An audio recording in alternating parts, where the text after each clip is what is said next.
하늘버스의 학술 강의, 자가용 조종사 과정 제9강, 에어로다이나믹 포세스 2, 상승, 하강. 여러분 안녕하세요. 하늘버스입니다. 오랜만에 인사드리겠습니다.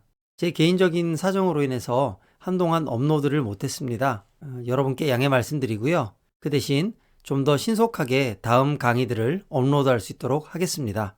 그러면 지난 시간에 배웠던 에어로다이나믹 포세스 중에서 오늘은 클라임과 디센에 대해서 알아보도록 하겠습니다.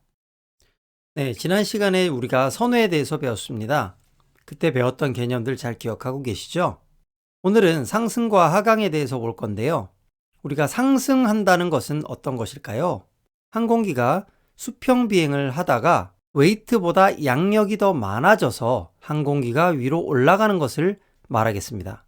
그러면 웨이트보다 양력이 더 많아지려면 어떠한 조작이 필요할까요?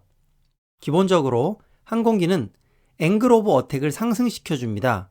그 방법은 백프레셔, 즉 엘리베이터를 통해서 백프레셔를 가해줌으로써 항공기의 노즈가 피치 업 되게 만들어줍니다. 그러면 앵글 오브 어택이 커지겠죠. 지금 이 화살표는 렐러티브 윈드의 방향이고요. 항공기가 수평 비행을 할 때는 렐러티브 윈드와 이루는 앵글 오브 어택이 크지 않지만 피치 업을 통해서 앵글 오브 어택을 크게 해주면 무엇이 늘어나죠? 리프트가 늘어납니다. 리프트 공식은 항상 외워두셔야 됩니다. 앵글 오브 어택의 상승은 리프트 공식 중 어떤 요소를 증가시키죠? CL을 증가시킵니다. 기억하셔야 됩니다. 이 최대 양력 계수가 앵글 오브 어택을 상승시키면 커지게 돼서 리프트가 상승하게 되죠. 그러면서 양력이 증가하면 웨이트보다 양력이 커지는 순간부터 상승이 시작되는 겁니다. 단계적으로 보면 이렇습니다. 레벨 플라이트로 오던 항공기가 피치업을 해주게 되면 그 순간 즉시 상승하지는 못합니다. 관성에 의해서 서서히 밀리면서 이렇게 올라가겠죠. 그래서 클라임 엔트리 인크리즈드 리프트의 단계가 있습니다. 어쨌든 리프트가 커져 있습니다. 그리고 상승이 시작되면 스티디한 클라임이 노멀 리프트와 함께 계속 유지가 되는 것이죠. 지난 시간 우리가 선회에서 배웠던 것처럼 상승에서도요, 항공기가 상승하면서 보충해 주어야 될 것이 있습니다. 그것이 바로 추력입니다. 수평 비행에서 상승으로 갈 경우 수평 비행의 속도를 유지하기 위해 요구되던 트러스트만으로는 상승에서 같은 속도를 유지하기에 불충분합니다.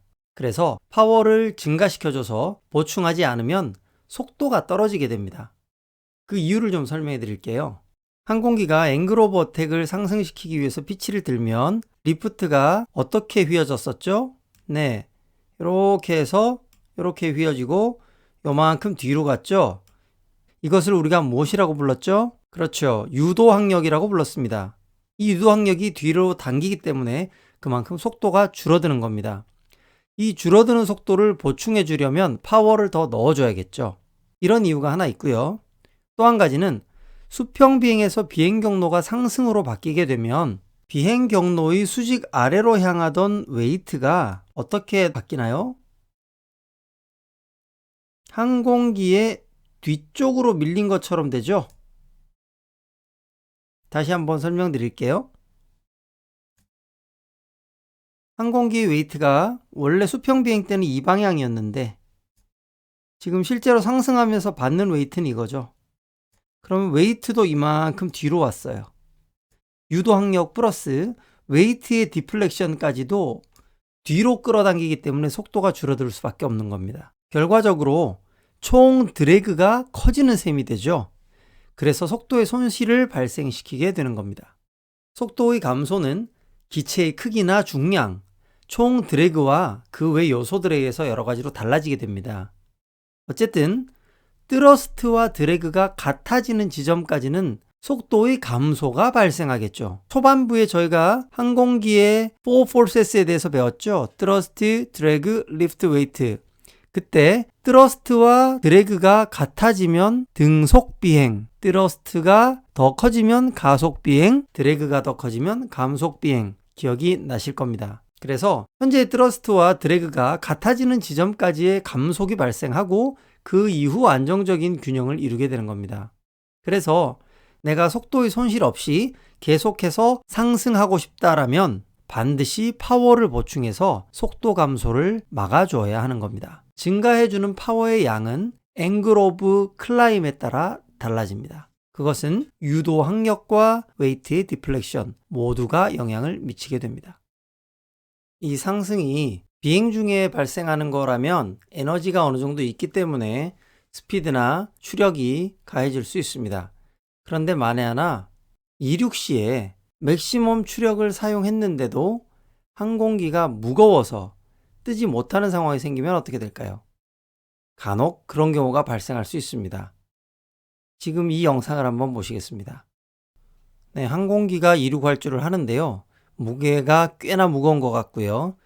일단 항공기가 이륙하는 공항의 고도가 높습니다. 그래서 밀도도 안 좋은 것 같고요. 그러다 보니 지금 항공기가 이륙 피치를 들었는데 풀파워겠죠? 지금 상승을 못하고 있어요. 계속 밀리면서 아찔하죠? 이런 상황이 올 수도 있습니다.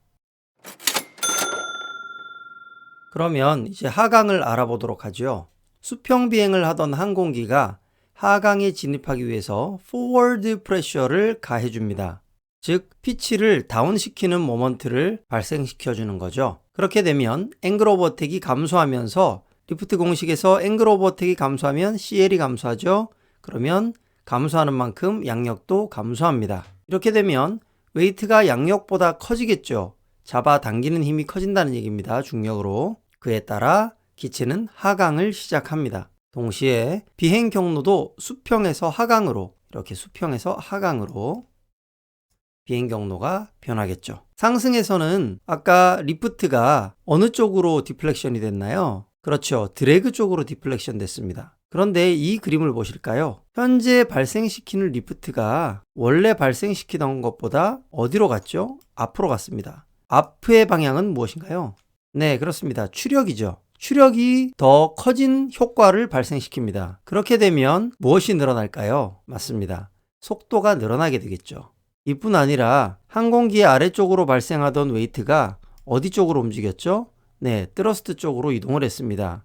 그렇기 때문에 이 추력 방향으로 변화한 리프트와 추력 방향으로 변화한 웨이트로 인해서 속도의 증가가 발생하게 되고 이것은 추력을 줄여줌으로써 정상적인 속도를 유지할 수 있게 됩니다. 네, 여러분 오늘 상승과 하강 잘 이해되셨나요? 다음 시간에는 스톨과 스핀에 대해서 알아보도록 하겠습니다. 좀 더 열심히 동영상 올릴 수 있도록 노력하겠습니다. 좋아요와 구독 꼭 눌러주시고요. 채널도 많이 소문내주세요. 그러면 다음 시간에 만나요. 안녕.